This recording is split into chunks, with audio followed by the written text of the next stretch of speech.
का हो? का हजी? अरे कहाँ इतना सज सवर के जात हो? है लौकत ना प्रचार करे जात है। केथुआ का प्रचार? प्रधानी का जी। अच्छा, प्रधानी का भूत चढ़ गया लगता तोरे ऊपर। भूत? हाय देखिए, हमरे राकेश देवर जी हमरे साथे हवा और उनका पिताजी राम मनोहर जी हमरे साथे हवा। अच्छा, तो क्यों बात के डर भाई? भूत उतना ये असलियत है। मतलब प्रधानी लड़ के मनबू तब का? अरे राम मनोहर के नाई जनतू अपने ससुर के काहे ना? वो पारस के एकदम पक्का सच्चा सिपाही है। अच्छा हाँ, कितनो तू तेल लगा तो न खड़ा करबू अपने ओरी। हाँ। लेकिन उन ओहरा झुकी है। सुना पहले। बोला। हमारे सपोर्ट में, हमारे सपोर्ट में देवरवा हमार हो। बुझला? हाँ, बुझत है।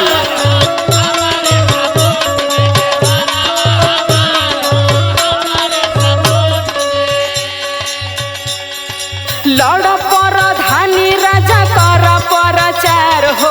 हमारे सपोर्ट में देवरवा हमार हो।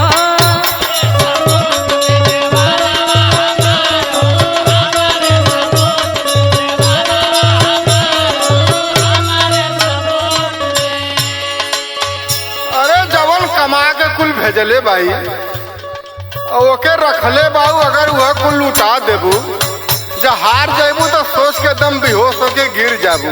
अरे जब हरबे ना करब तो बेहोश कैसे होखब? अरे कैसे ना हरबू? कैसे हार? अरे जब सांत तोहार सब छोड़ दे तो का करबू? केहू न साथ छोड़ी। सुना पहले। सुनाव। ओट के बहाने कुल मजा ले हमार हो। ओट के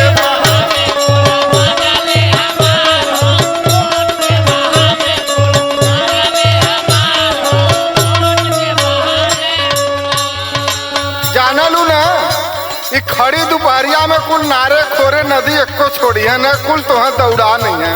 आई जौन चंद्रशेखर पाड़े हन, नदी के तीरे जा जा रोज बाम पकड़ल नील के, वही ओरी तुह लेके जाइ हैं। ढेर बोलबा। सुना। बोला। ओट के बहाने कुल मजा ले हमार हो।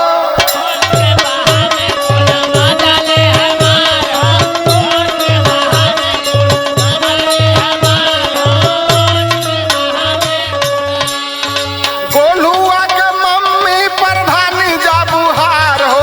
ओट के बहाने कुल मजा ले हमार हो। ओट के बहाने कुल।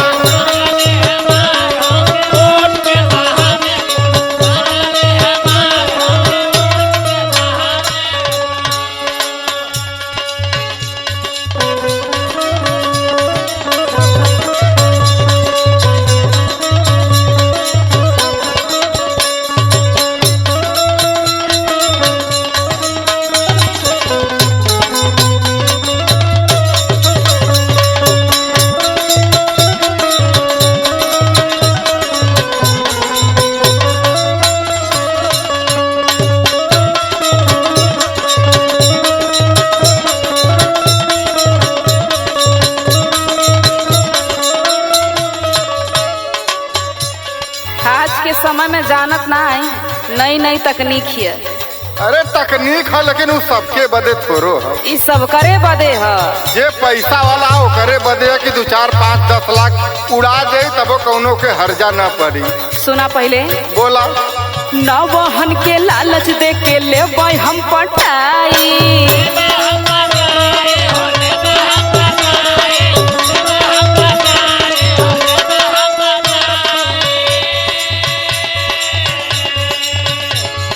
दारू मुर्गा देव पूरा गांव बटवाई।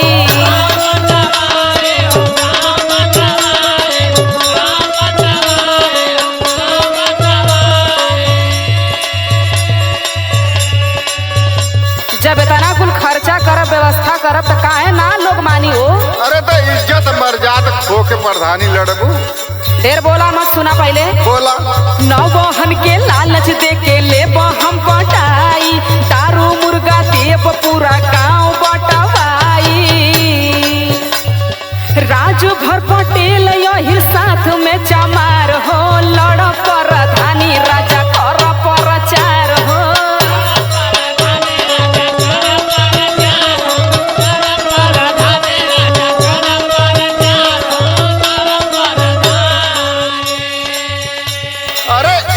मैंने तोरे मुहवा पर सब कहता कि नहीं तो वहीं के भौजी तो वहीं के वोट दे। अच्छा हाँ, जब वोटिया के बिहाना भर सब बदल जाले रतिया के। अच्छा हाँ सुना तनी सुनावा। पारस यादव के लड़त बाट में हरारू,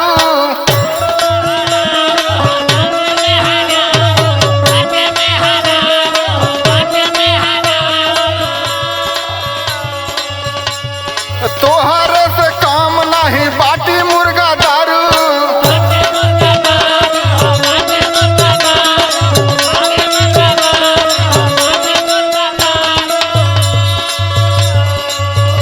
पारसों के मेहरारू के कम मत समझे। अरे हम कहाँ कम समझ।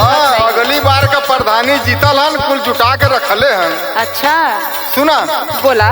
पारस यादव के लड़त बाट में हरारू, तोहर से काम नहीं बाट मुर्गा दारू। देई है जमार ओट कुल झारे झार हो, गोलुआ के मम्मी प्रधानी जय बुहार हो, गोलुआ के मम्मी।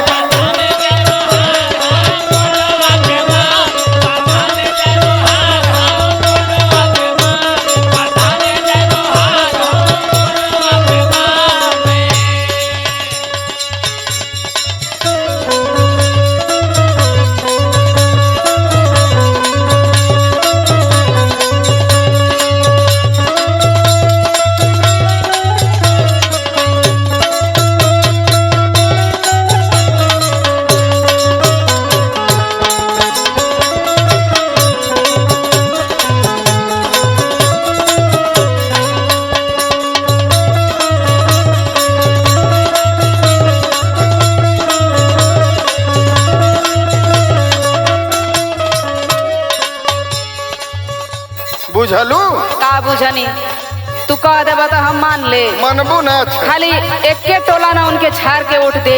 हमारे साथे के बजानत हुआ के हो तनी बतावा। हाँ तो सुना के हो। बोला। ठाकुर बाभन बनिया बजरिया के साथ में,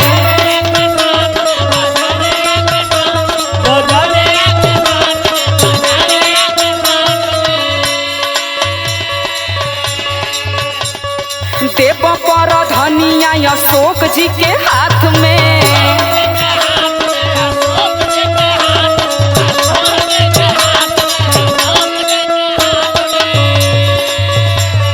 जब इतना बड़ बड़ कार्यकर्ता हमारे साथे हवा, अपन प्रधानी समारे बदे हम रखले हैं ना बड़ बड़ मैनेजर जनता। अरे तब तो जीती जेबू जब अशोक कवि जी के थमा देबू। उनके अंदर में 300 वोट है। हाँ तो इहे बतिया तो लेट समझेला। हम कब से कहत है तू सुनता ना हवा। बोला छे। ठाकुर बाभन बनिया बजरिया के साथ में, देव पर धनिया अशोक जी के हाथ में। छेदी यादव राजा जीत जाबा ललकार हो, लड़ प्रधानी राजा कर प्रचार हो।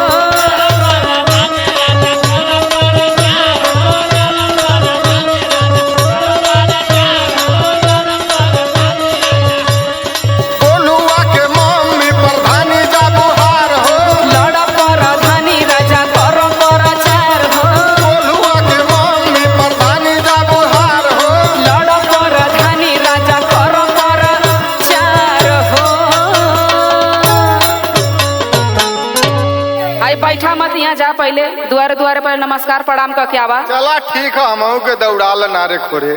भगवान करे तू जीत जा, हमरो नौकरी छूट जा बम्बई से।